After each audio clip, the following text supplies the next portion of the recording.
Cosmic Comics, Games and Collectibles, your zen of geekism. We carry comics old and new, magazines, toys, games like Pokemon, Magic, D&D.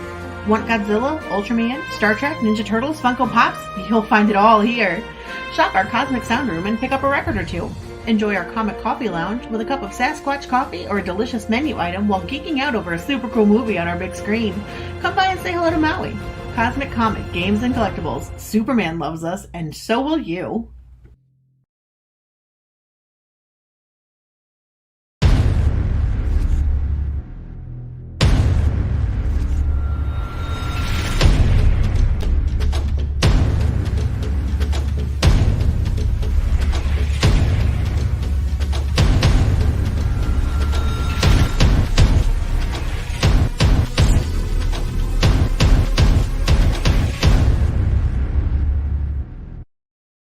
And good evening, everybody. I am RJ Carter, Senior Managing Editor here at CriticalBlast.com. And it's Wednesday. It's New Comic Book Day. So hopefully you're like me, it's time to just kind of sprawl out on the floor, lay out a swath of comics, and close your eyes and pick one of the ones you bought today and go away for the next 15 to 20 minutes. How long does it take to read a floppy these days? I don't know. I used to plow through them in like 15 to 20 minutes, but that's when they had words in them. And they were a little bit bigger to read. Now you get, the bigger panels, bigger pictures, and much faster. Unless you pick the Brian Michael Bendis book, in which case we'll see you next Wednesday.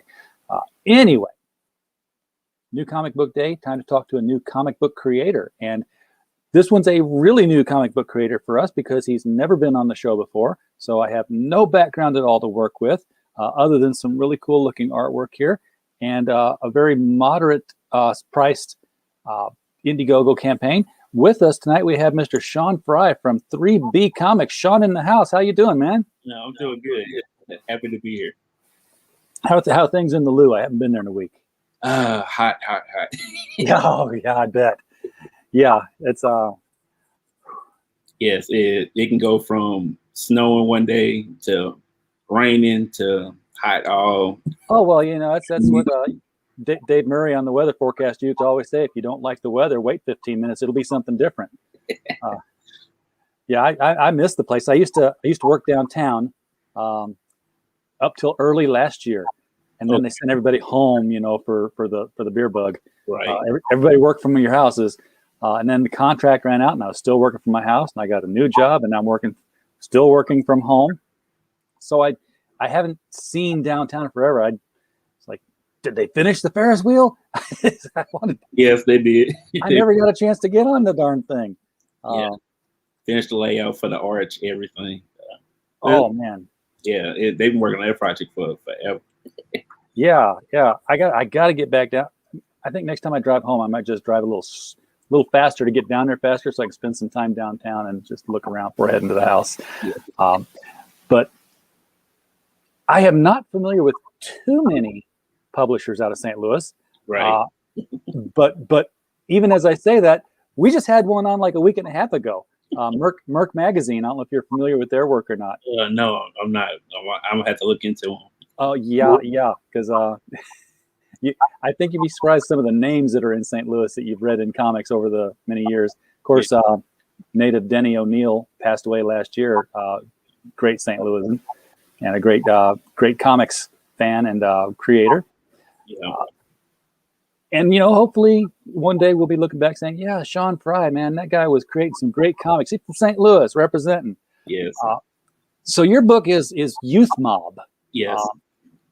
Now, I just looking at it, when I think Youth Mob, I'm thinking, okay, this is like modern Teen Titans, or maybe something like what did Mark Waid was over Humanoids. Humanoids had their book, which a bunch of superhero teenagers. Right. The name of which escapes me. Yeah, a little bit of Teen Titans, early X-Men. We mixed and matched a lot of different just teen type of characters together, and just different tropes that for teenagers. It's a combination of both me and my father, different generations, the '80s generation mixed with the modern generation, and somewhere in the middle we just meet, and that's where the brainchild of this came from. Oh, So your dad was a big comics fan back in the 80s? Yes, big fan. From there, that's where my love comes from, because he always bring me to the comic book shop, and I pick up the like early Nightwing books, and I'm a big fan of Nightwing. That's where just my love of comics started from. Just his original love for it, and always wanted to be out here on the indie scene doing his work. And for the longest time, like he always wanted to do it, but he didn't really have like the means to do it. Like especially the early '90s, like creating a comic book. He always tell me it was so much harder to print a book and get everything situated. Yes. And yeah, and from there it was just simply you put the dream down for a while. Went into because he's a art teacher at St. Louis Community College. He got 3 masters in art. He does that from day to day, and it's just this is something that he always wanted to do, but he couldn't really do it. And I picked up. And then his son became a writer. Yeah. For me, when I went up to Merrimack campus, and I was simply just taking a whole bunch of writing classes, getting better with storytelling.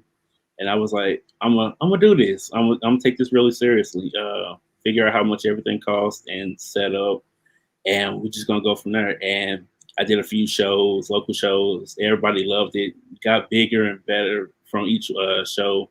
And then my dad noticed, "What, you doing this? You really doing this?" And I was like, "Yeah, I'm taking this really seriously.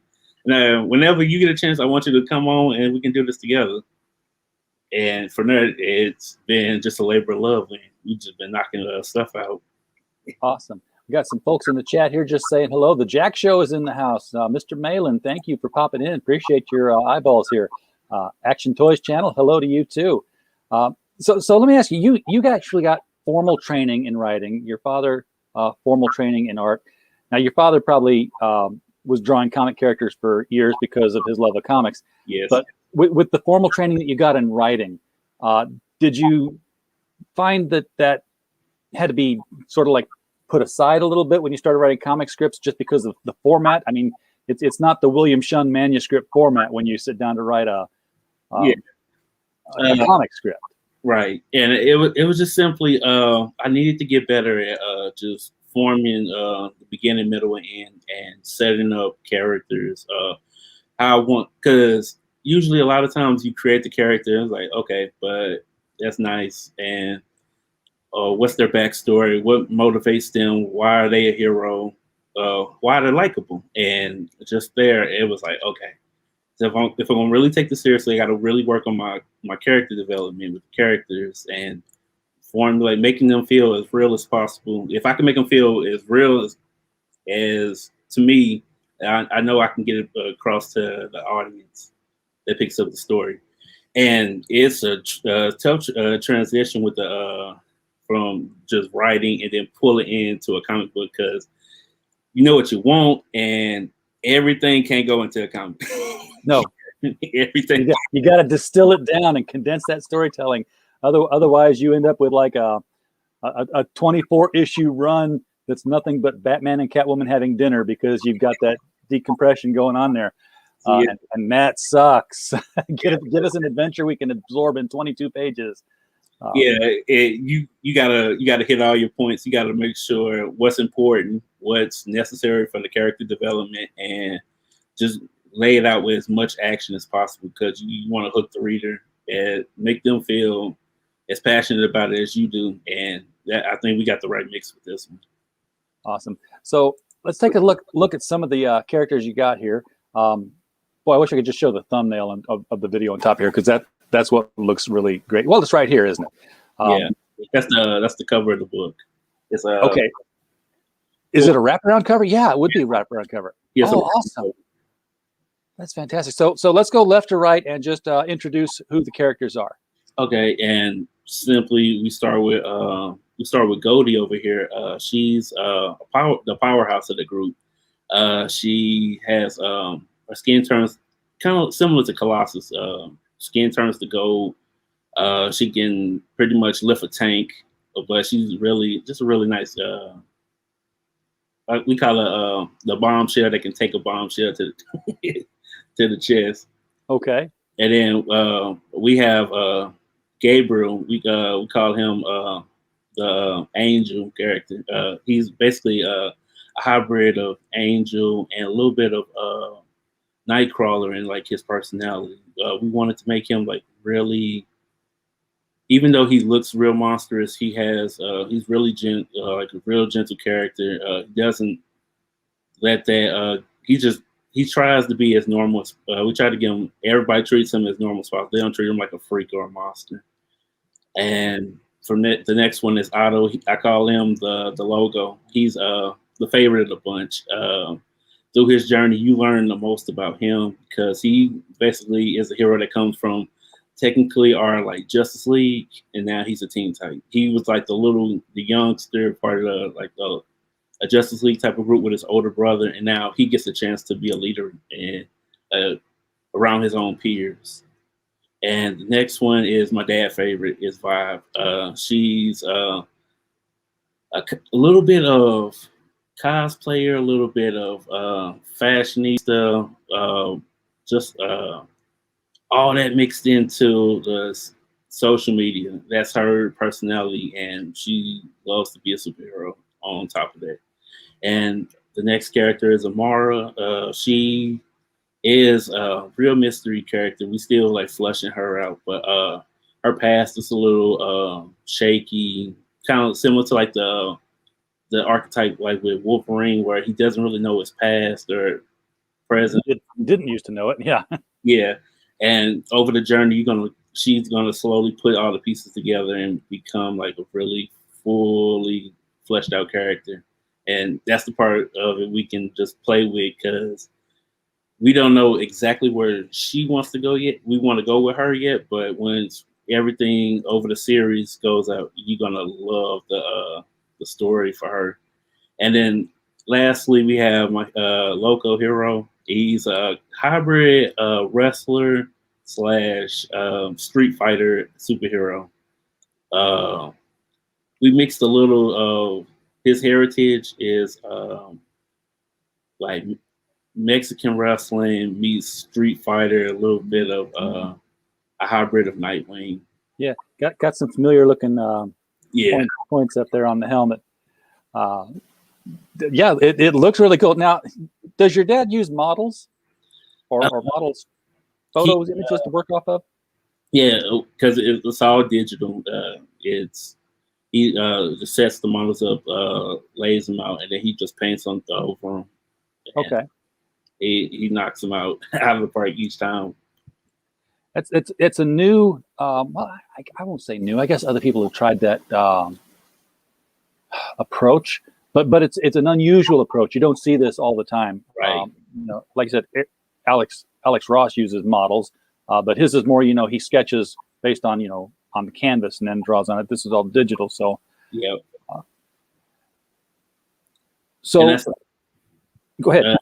And that one right there is the 3D versions of that went to that was a gift from a 3D animator that I'm working with. He made me like a 3D trailer just to help promote the comic, and that's was his brainchild. I introduced the characters to him, gave him a little bit about them, and it was just so infectious for him that he's like, okay, I'm gonna make you a cool little trailer for it to help promote the book and everything. I was like, okay, so this is not interior artwork. This is just the trailer. Yeah. Well, let's take a look at the trailer then. That's what's right here, right? Yep. All right, we're gonna play it and see if I can get the frame rate up.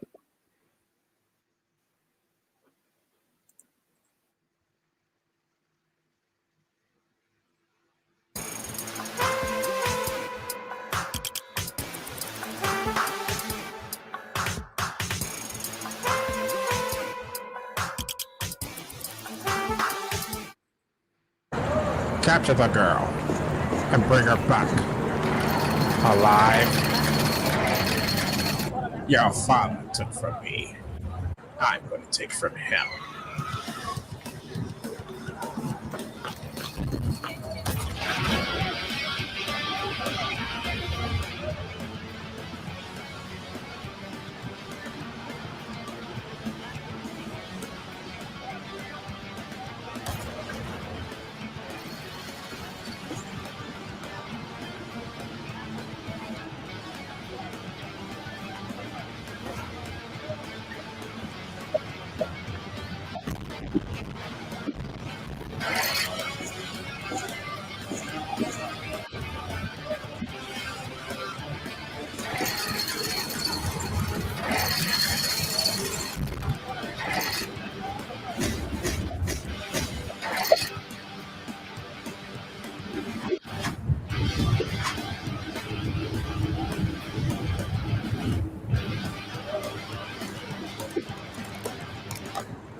All right, that's kind of cool. You know, that he was so moved by your characters and inspired that he wanted to make that fight scene intro. So, and Yes. getting to see your characters in motion, that had to be like, wow, those are mine. Yes, it was. When he first designed it, I was so blown away. But I was like, okay, he took my characters. Like I finally got them like fleshed out like on paper, and then he just made 3. He just did that for me. I was like, wow, okay, now I got something really cool for my characters. Now they feel more real than before. Yeah, because they're alive. They're alive. They're alive. Yeah, they're moving on the screen. So let's take a look at the perks then that you've got designed here. First of all, how big of a book is this? It's 60 plus pages. Yeah, I'm reading that, right? 60 plus pages, all just for the main story alone. With the physical copy, we want to do an extra special.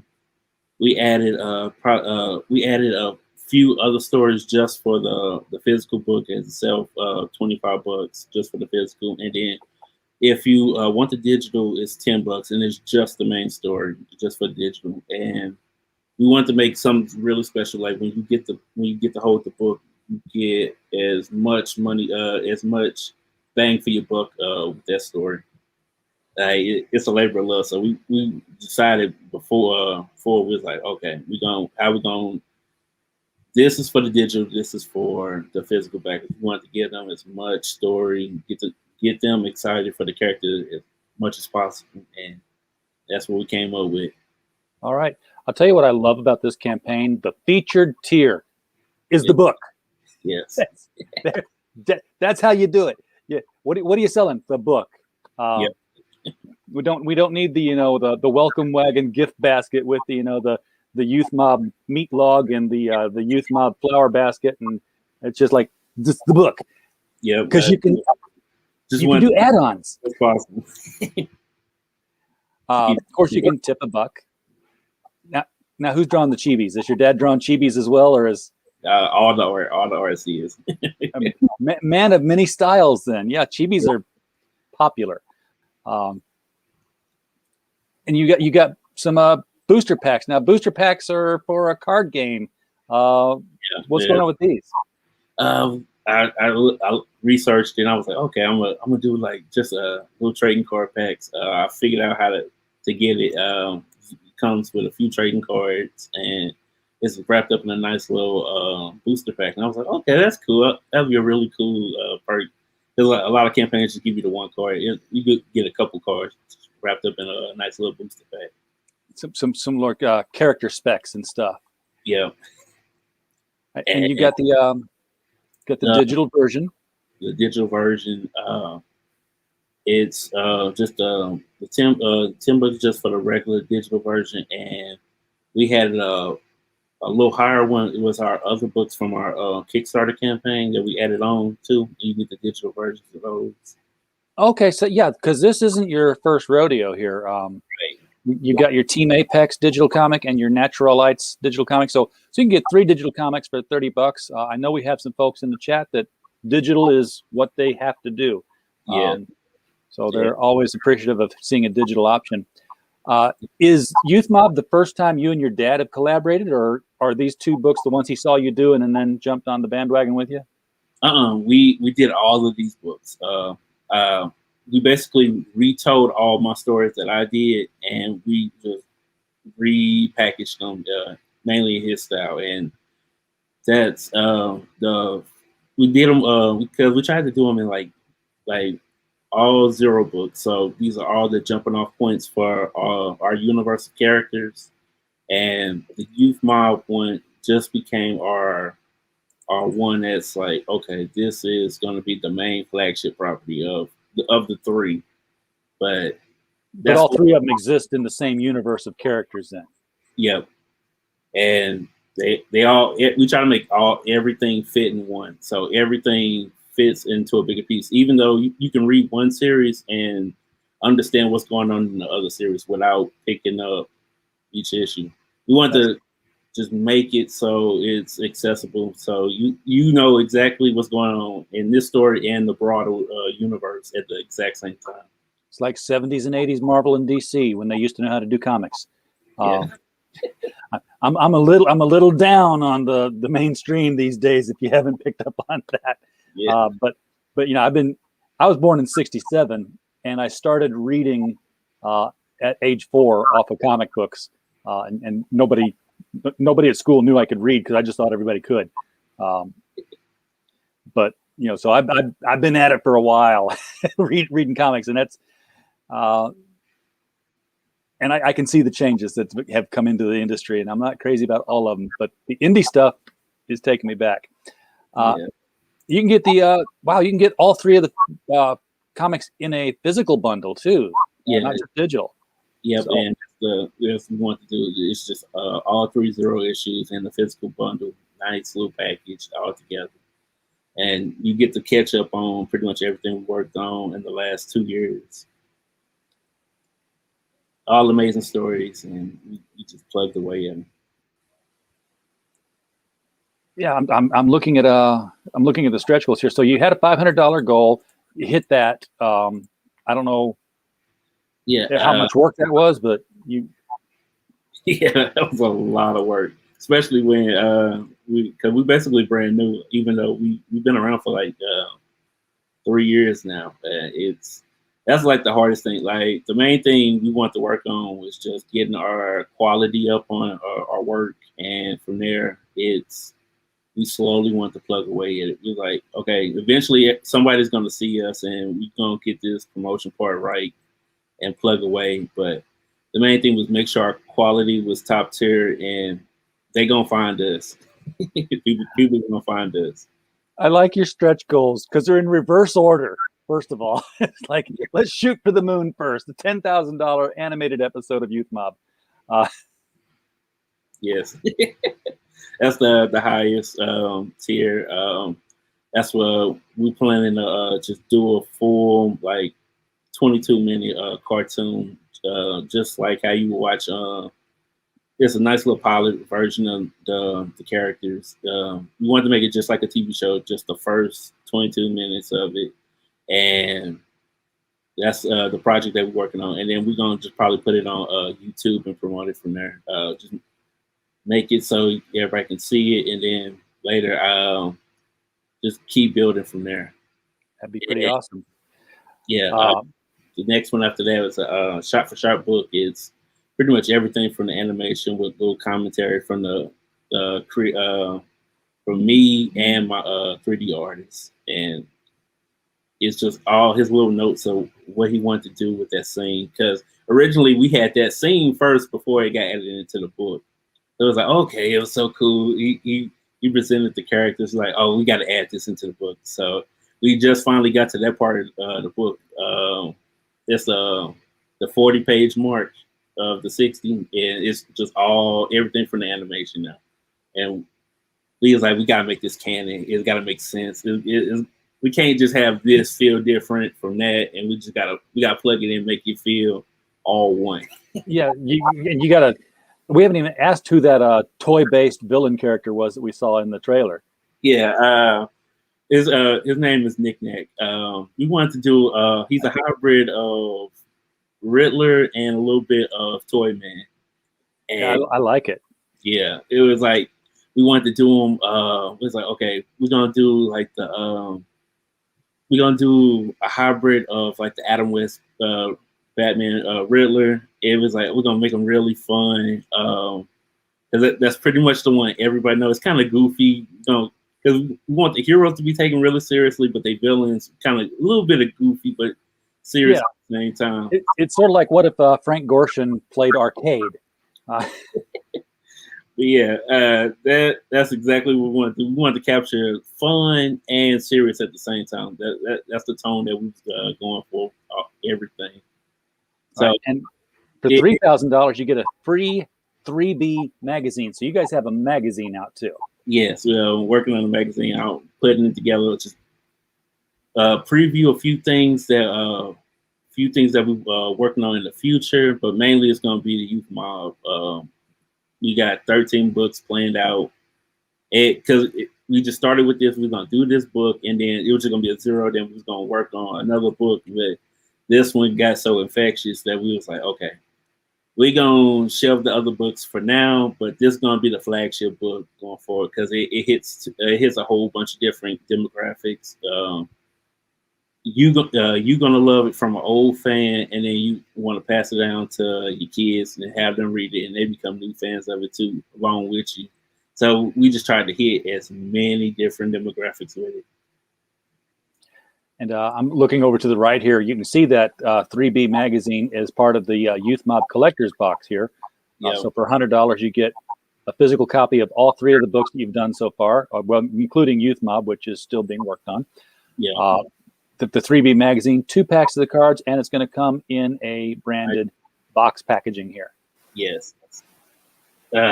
Yeah, that's the standard collector's box. Just pretty much everything from there, and then we got the ultimate printed box.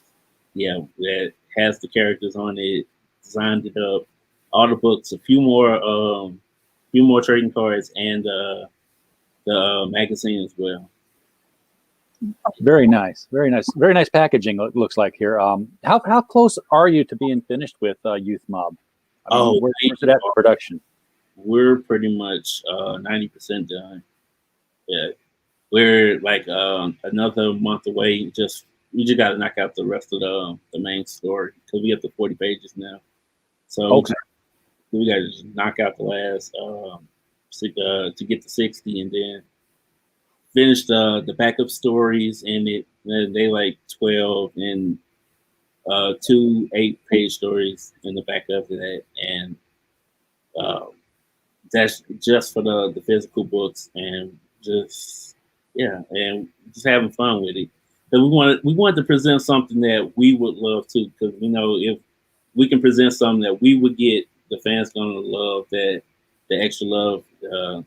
They can see that we're very passionate about what we do, and just want to make something really nice that anybody can have, just to add to their big collection of content and characters. All right, so getting back over to the stretch goals here. I know I bounce back and forth, but I know that if I scroll, I'm going to lose these things on the right, and I have to scroll back up. $2,000. If you hit that, we get a free Mimi poster. Now, Mimi is which character again? Just a mini poster is just all. Oh, it says Mimi. I thought it was a character. Yeah, it's mini posters.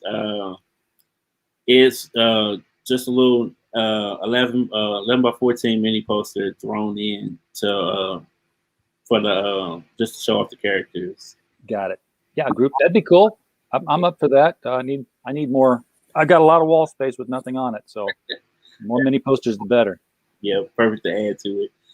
And for $1,500, a free 3B sticker. So you're talking about like the logo? Yep, the logo. And probably like the little character Otto, his little head. He's the logo on the little books, like kind of like the Spider-Man head. It's like. I got you. I was gonna say, what I see a lot of people like, and I wouldn't recommend this. Well, this would be one of the few add-ons that I would recommend for like a first book. I'd stay away from like T-shirts and big item stuff because nobody knows your characters yet until they've read the book.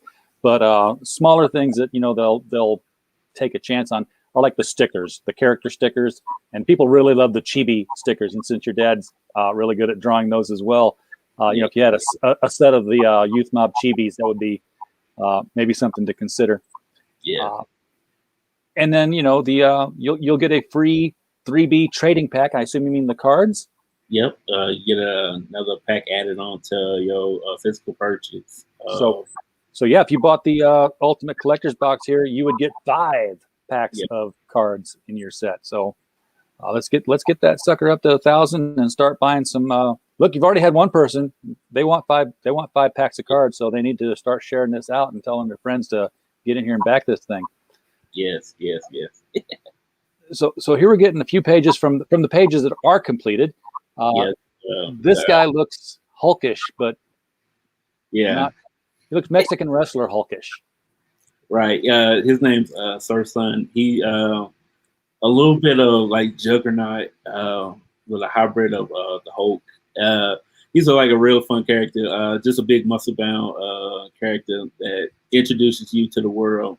Because we got like a funny little gag going so far that he's in a few of the other books too, and he takes himself really seriously, but my character Otto doesn't take him seriously at all. when he sees him, he makes fun of him, and they make a joke out of him every time they see him, and make sure he's hauled off to jail each time, and they just make fun of him as they go along with it. So he's there to for like almost like a cameo. It sounds like Right. The running gag through the universe. Yep. And here we see Otto. Otto likes himself. He's got himself on his shirt. Yeah, we thought that would be like really cool. Yeah, he's a character that he will sell you his T-shirt. if he can, he will sell you his T-shirt. Yeah, superheroes got to eat. Yeah. I like this energy effect that she's got in front of her here. Very colorful kaleidoscope kind of thing going. Yeah, my dad came up with that. We was like, okay, we're gonna make her magic like really different. We was like, okay, we're gonna give her like this like gothic, like the stained glass effect to her magic, and it's something like really simple, but it is really really pretty to look at. It's like really it's distinct. Yes, to her and her magic abilities. Yeah, I mean, normally you get these like Kirby waves or the shimmer effect that people can pull off in Photoshop now. That's unique. That's going to stand out against that character. Now this guy, I don't think we saw him in the character list, but he's a rock lifter apparently. Yeah, that's Otto's older brother. Oh, okay. That's his older brother. This is his original team before he goes to the youth mob. So just like his last hurrah with them before he jumps to trying to become his own leader with the youth mob. So I can see what happened here is that his brother takes out the guy with the rocks, and Otto's like, "Yeah, we did it!" Like, yeah, did it exactly like that. But I'm loving the art I'm seeing on this. I like the painted style. Oh, and here comes Nick Fury. I'm kidding. Yep. Exactly.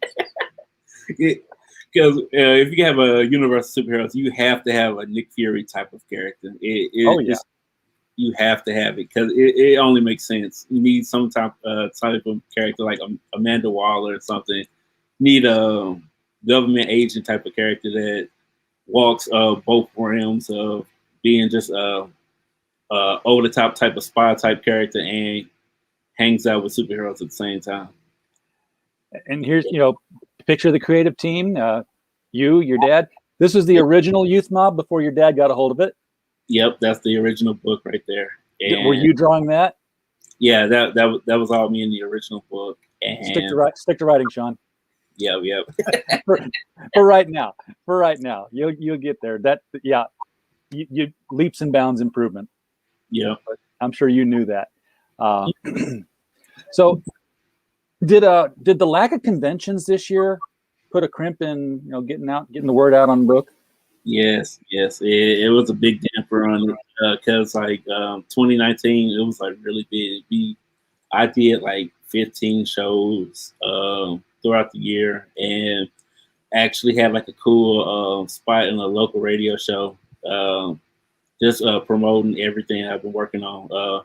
I just got a call back from them. They wanted to have me back next month. I was like, okay, cool, because they saw what I was working on now with the youth mob, and they was like, okay, we got to have you back on here again. Who's doing geek radio in St. Louis?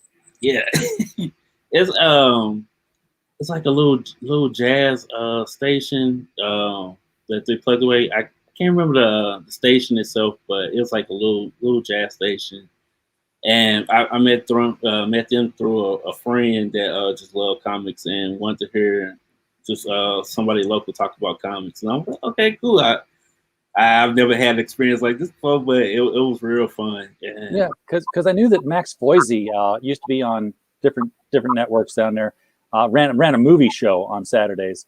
He used to be a regular on the Dave Glover show, 93.7 or 90. I don't know, 97. It was something there, but I knew he was a big comic geek, and I thought maybe he was doing comic stuff now on his shows. I don't think so. But it was like a real fine niche jazz station. I just found out, I was like, really? I was like, they really want to just have me on and stuff like that. I was like, okay, cool. It was like, wow. It was just blown away because it was like everything was just rolling, knocking things out, and we was prepared for the next year. We was like, okay, we're gonna do a lot more stuff, and then everything happened. I was like, I know. So you were doing a lot of traveling then, because I mean, we don't get that many shows in St. Louis. Yeah. Going like Cape Girardeau and the first we got they were pretty much local. All of them was local. It was like little what you call them, like pop-up shops, a few downtown, and it was we got ready to, and we did Mighty Con that came in. That was like our biggest one. Oh yeah, the Mighty Minicon. Yeah, that was our first big one that we did, and that's where we sold a book to that book right there, that Youth Mall book. I sold it to Luke Bushwhack at the show, and I was like, wow, okay.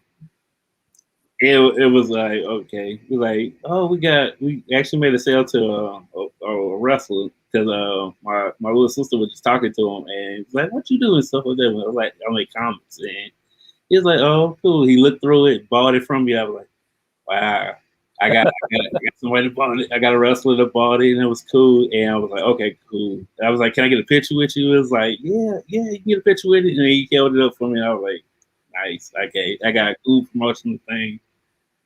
Moment to remember. Yep. Yeah, I was all set to go to like Wizard World, get our table set up again, and that was all digital. I'm like, I'm not participating in digital. I can't sell books over digital. And the same for Archon in Collinsville. If you hit the science fiction convention that they have in Collinsville every year. Yeah, that's one of the ones we was getting ready to do. I was getting ready to start putting applications in, see if I could get a table. It was like an anime con that came in. I was like, I'm gonna try to do this one too, and we was waiting for the Wizard World one because I missed it in 19. I was like, okay, we're gonna do it in 2020. This is the one we were gonna try to do. And then everything hit, and it was like, this. So it put everything on delay. So we just went straight to, okay, we're gonna work on building up our audience on YouTube and Facebook, just social media presence. Just know that, hey, we're still out here, we're still doing stuff, still working on projects, and we went head first into Kickstarter first. Made like 300. We hit our goal. It's like $300. First, I was like, okay, nice, that was cool. We're gonna try Indiegogo this time, and then the base was 500. So we just start plugging away this year for it. Cause we mainly did it. But you did a flexible goal, so you could have made $20 on Indiegogo, and you'd have still got to keep the money. Right. But this is 8 days left. Are you going to go in demand, or you have another 30 days to go with it? Yeah, we're going in demand with it. This is our last. This is our last 30 days. Cause we went 60 straight out, and just to see how we how is it different from Kickstarter, and yeah, we just started promoting every day on the channel, doing little videos, more animation things, just to help get the word out on us. What's your channel? Drop it in the private chat here, and I'll put it out in the chat so people can click on it and go out and sub to your channel. Cool. But yeah, that's pretty much what we were. That's pretty much what we was doing, and we work on a lot of 2D animations, few 3D things that I get straight from the animator, and we just from there just keep working and plugging away. And as we start going on more live streams, more people just getting to know us. I'm scrolling through some of your slideshow here just to show the pictures off. Yeah, this is some cool. There's the 3D animation slide again, but Yeah. the painting and stuff. Here's the your oh, I forgot his name Nick now. Knick-Knack. I was like, I love the name, and then I forgot the name. And is this a kid sidekick he has? Yes, Paddywhack. Nickname. No, don't tell me that. Yes. You can't have a little girl named Paddywhack. Yeah, no, all kinds of wrong, man. I know we had to do it because we're just Knick-Knack, and then it's like, why don't you do a character named Paddywhack just to finish it out? Knick-Knack Paddywhack. Oh wait, is it Patty Patty Whack? Oh, Yeah. Well, that makes perfect sense then. Yeah, that's very cool. Now, it looks like she's got a killer yo-yo that. Yeah. So she's like a cybernetic android that he built because he builds all the like custom toys, and he built her. So she's not a real little girl who's like the like an evil hit girl.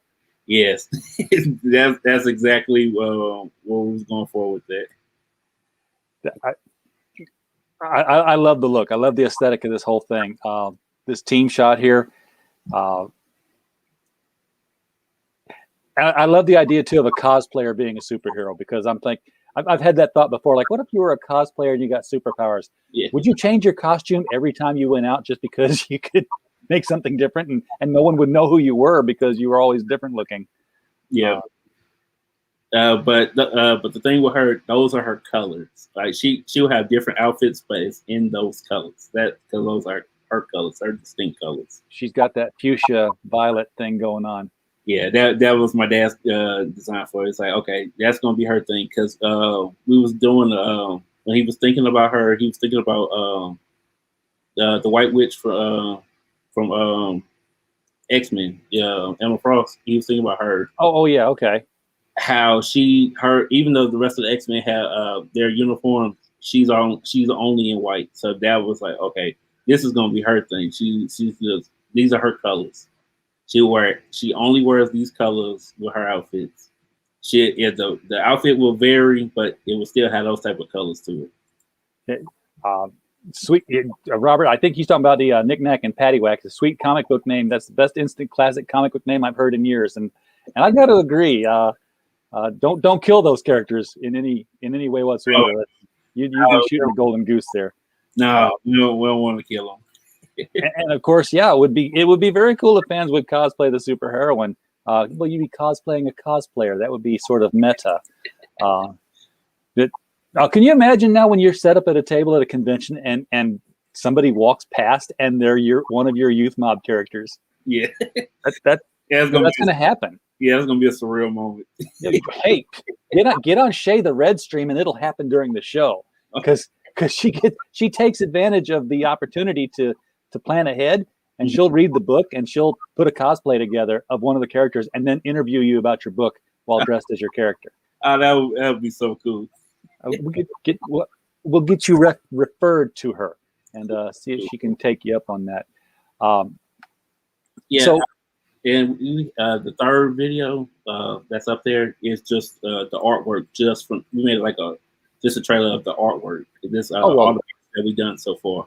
Let's do that so we can see the artwork, because I know that it was cool seeing 3D animation, but this is the book. So this one is the book. Let's show what is the book, and then they can get an idea in the chat of what they'll be getting when they get their package.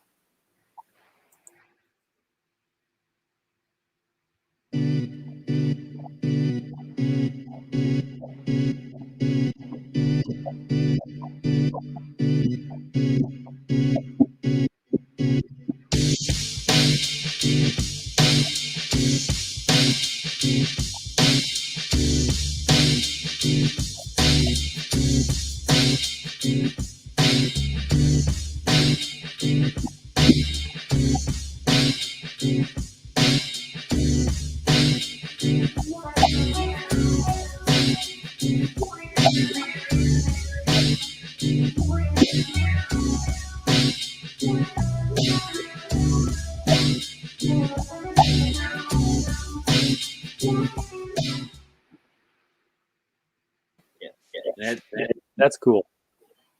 Yeah, what really makes it stand out to me is, and I just finally realized what it was. I'm like, there's something that's standing apart from this comic work. There's no inking. There's no black lines around, people's fingers and arms and heads and stuff. Yeah. Which, there's none around mine either. So, it's more realistic, I think. Yeah, that's all my father's art because he loves that style. He was like, okay, because he can do pretty much any style, but that's the style that he loves to do, and he always wanted to do a book. Because when we did started this book, he was like, okay, I'm gonna do a book where I'm gonna do a really cool cover, and the artwork is gonna match the cover like all the way throughout because he loves that. So he was like, okay, we're gonna do that. That's how it started in the beginning. Then it started, okay, I'm gonna do this, but it's like, but it's so much work to it. But then he gets to it, finishes it, knocks it out, and then he looks at it and it's like, I'm glad you forced me to finish doing it in this style, because each page he just loves like the finished result, even though it takes time to knock it out. It takes me usually like a day to knock it out, but once he finishes it, page. Yeah, he's so proud of it, and he loves every second of it. Well, he should be proud of it. It's tremendous work, and I love it too when the art on the inside and the outside, even if they're not the same artist, at least if they're comparable. I mean, I hate with the passion of 1,000 fiery suns. I hate picking up an Alex Ross cover or a J. Scott Campbell cover, and you open it up and it's Tumblr on the inside. It's just like, I won't buy it. Like if it's that, but things like with Watchmen is an example. Of extreme example is they had the same artist do the covers as they did the interiors, but I think what a lot of people miss is that the cover was actually the first panel of the book. Right. If more people started doing that, you could put the surprise on the book on the front cover and just get started reading right there. Hook them into the story before they even pick up the book to look into it. Yeah, and that was one of the things that we wanted to nail with this. Like no matter if we do the cover one way, the artwork has to match that cover. That was like one of the rules we made for ourselves. It has to match. That way, the reader doesn't feel like slighted in the way that because we don't want them to feel disappointed. We want them to feel exactly this is exactly what you get. This is what you paid for. This is what you paid for.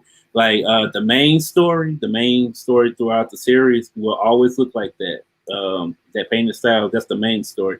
But we gave ourselves a little leeway with the backstories. We want to try different styles. So the backstory will vary in different styles. It'll be the same artist usually, but he does a different style to it, and just to add different character to each of them. But the main story will always have that style. That was the rule we said when we made this the flagship. Was like everything has to match that. Yes, that's the goal that everyone should try. In fact, sometimes somebody should actually make the interior better than the cover. Yeah, yeah, because each time he does it, he knocks it out the park each time. Because the main thing is like I gotta blow away the next page. Like the page 1, page 2 has to be better than page 1. Page 3 has to be better than page 2, and so on. Page 6 should be like light years past page 1. Like he keeps building the bar higher and higher for himself, and yeah, you're gonna love it when you get the book. Right, now you got a September 2021 shipping date on this. Are you confident in being able to achieve that? Yeah. Once we just finish knocking out all the artwork, I just put in we just knock in all the words. That won't take too long, but we want to make sure all the artwork is done first before we ship it out. We're trying to ship it out before September. That's like the cutoff point. Because we don't want to go into the holiday season trying to ship. The prices doubles. Well, and speaking of your shipping, Sean, I am befuddled because I'm a comic book shipper. That's one of the businesses we do here. We do fulfillment for campaigns.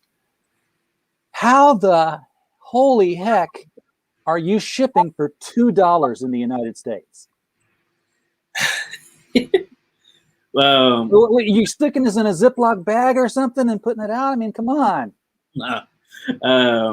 Like that's just one of the things. Because of the digital books, that's going to help eat the cost with to shipping those out. But I would say that the Gemini mailer and the bag and the backer and the tape come to more than $2. Going in the hole. Yeah, I planned the I crunched all the numbers, made sure everything was like set properly for it. But that's pretty much that was the main thing. I wanted to make sure so we didn't go over budget or with anything. We just wanted to make something really pretty, knock it out, and some of the costs we might eat, but that's exactly what we wanted to do. I'll tell you, we've hit a milestone here in the show tonight, Sean.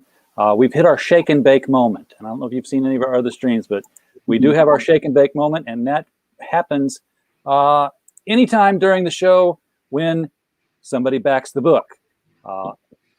We've had somebody, George Yatzis. I'll play his chat. It's and I help. So we've had somebody help back the book, and that was George Peter Gatsis, who does great 3D prints of characters who do crowdfunded comics, by the way. So if you want, little statues of your characters, he's the guy to go hit up on Twitter at TBDE Inc. I will be looking. I would love it. Even if it's just for me, I love collecting my type of just my characters now. Like, yeah, well, why not? Yeah, it got to the point like I got tired of collecting Marvel and DC. I was like, okay, I only get excited now if it's my characters now. It's like, okay, I got to get little things of my characters done any which way I can. Yeah, I used to make the characters I wanted out of the characters that were already made. So I did the bash kits thing. I'd go out and pick up like Psylocke and Storm X-Men figures in the 90s because they didn't have anything sculpted onto their body. It was like just straight female form. I could pop those heads off. I could repaint everything because like, well, they didn't make this character and they haven't made an action figure of that character. And then they started making just everybody, but for like $40 a piece. I was like, no, it's no fun anymore. I got done with that hobby real quick. I was like a big fan of like the wrestling figures. I love collecting like wrestling figures because I'm a big wrestling fan. But it got to the point pretty much everything kind of disappointing, from football to everything. Everything like mainstream that I really like, I don't care for anymore. It's hard. Ask your dad about I'm 54. Am I close to the range of age of your dad? Yeah, 53. Okay. Ask your dad about wrestling in St. Louis. Tell him you heard about wrestling at the Chase and Dick the Bruiser, and see if he's got any tales to tell, because St. Louis used to be a wrestling town. Yeah. So is there anything? Well, back up a second. Have you talked with any of the comic shops in St. Louis and the surrounding area to stock your material? Hey, Will. Uh-oh, Sean froze. Sean froze up. Oh my gosh, what are we going to do? You're back. You're back, Sean. Okay, yeah, we were asking if you'd gone to any of the shops in the area and asked them to carry your books. Oh yeah, I've tried that a few times. They love the artwork and things like that, but they was like, we only distribute through Diamond. I was like, I don't really want to do Diamond. But I was like, so okay. That was the main thing. So okay. Come up with a retailer tier, even if it's a secret tier, 10 copies for whatever price you want to sell them. Send me the link. I will send it to Cosmic Comics in Belleville. They stock indie books. They stock crowdfunded books. And they really work with local people a lot too. So they're big on backing local and shopping local. That'd be really cool. Thank you. So we'll get that taken care of. Get you on a store shelf, which is, as much as we say mainstream's dying, we're going to go straight to the customer. Not a single one of y'all out there that wouldn't love to see your book next to Superman and Spider-Man in a comic store. Come on. Yes. That's a big thing. I would love that. Even if it was like for a little moment, that would be like a really cool achievement to have, to add to the few things that we've already done. That'd be a really cool achievement to have too. Absolutely. So, is there anything remaining about Youth Mob or 3B Comics that we need to know about that I haven't touched on yet as we get ready to close out the show here? That's pretty much it.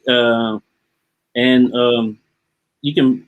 We had like one other little trailer you can play just to close it out, but that's pretty much it. We pretty much nailed everything. It's the one in between, the second one. Second one right here. Okay, give it a play.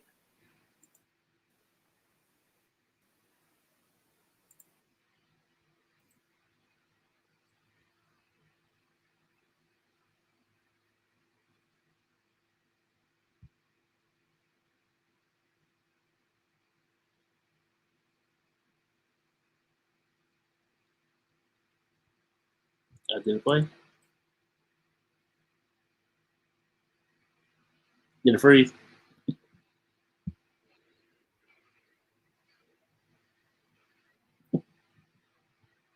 It dropped.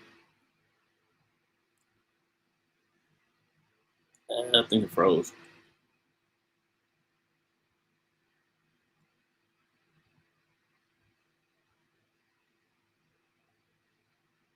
Yeah, I think he took a shot.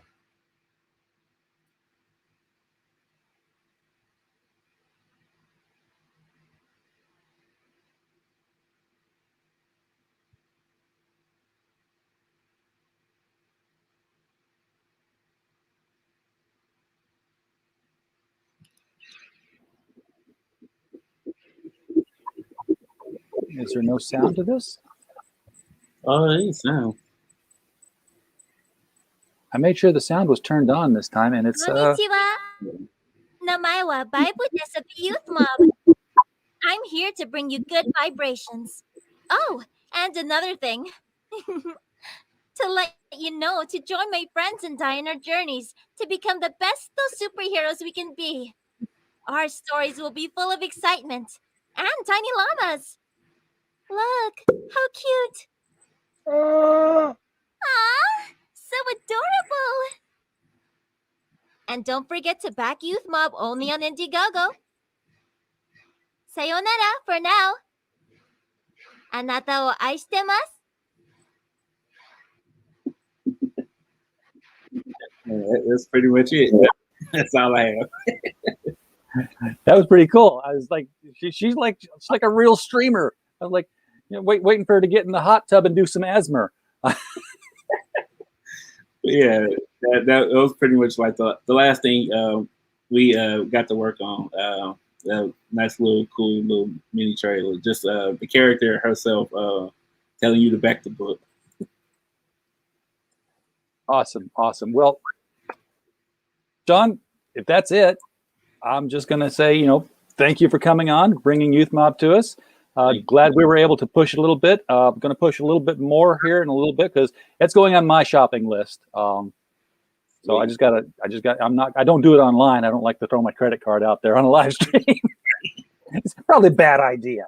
But are you, what are you planning to do for the next book after this? I mean, you've got 3 titles out there. You're going to do Youth Mob 2 or 1 rather. This is a 0 issue. Yeah, this is the 0 issue. And then the next one is issue 1. We're going to do that one. We planning at the moment for that one probably a 72 page, just because it's the number 1 issue. We want to make that one feel special. The 0 special, number 1 special, and then after that, we just go from there. Just knock them out from there. All right then. Well, when you get ready to do that, come back. Cool. Come back. We want to see more of the Youth Mob. We want to see more 3B Comics. I love the name too. Again, that's I'll get the stuff in the wrong order if I try to say it. Yeah. But it's Biff Bam Boom. Biff Bam Comics. I got it right first time. Which seems like somebody should have used that a long time ago. Yeah. My dad came up with it a long time ago, and he's like, "Oh, we're gonna name keep it," and I was like, "Okay, I will keep the name. I'll figure out how to use it." He gave it to me like I think I was like 13 at the time, and it's like we're gonna come up with that big name. I wrote it on all like my little comics that I just keep writing the name down and plugging away from there. And I was like, okay, this is gonna be the name going forward. If I ever do this, this is gonna be the name. And 3B came from my little sister. She was like, this is the shorter version for everybody to remember, 3B Comics. And that's how you find me even faster, just 3B Comics. And then your dad was able to take that idea of 3B and turn it into a 3 that looks like a B. That's logo design. This is a family affair, folks. So yeah. So if you're watching this on the replay and you're excited by this, the link to the Indiegogo is right down there in the description below. Yeah, it's down there somewhere. It's the very first line. Come on, it's not hard to find. Click on that, click through that, take a look at some of the art that's in this. The tier is very reasonably priced. When you see that shipping, it's going to just blow you away. $2 shipping for the book. It's going to be higher for the boxes. Yeah. Better be higher for the boxes. Come on, Sean. Yes. Yeah, it's higher for the boxes. I hope. So click on through, check it out. Sean, again, thank you so much for bringing Youth Mob here to the channel tonight. Really appreciate it. Very excited for this. Thank you so much. Folks in the chat, appreciate you all being here. We don't have a show without you. Encourage you to share this video, not for us. We don't need the numbers. Sean needs the numbers. Always share for our guests to get their product in front of more eyeballs. And as always, we just hope you had a blast while you were here.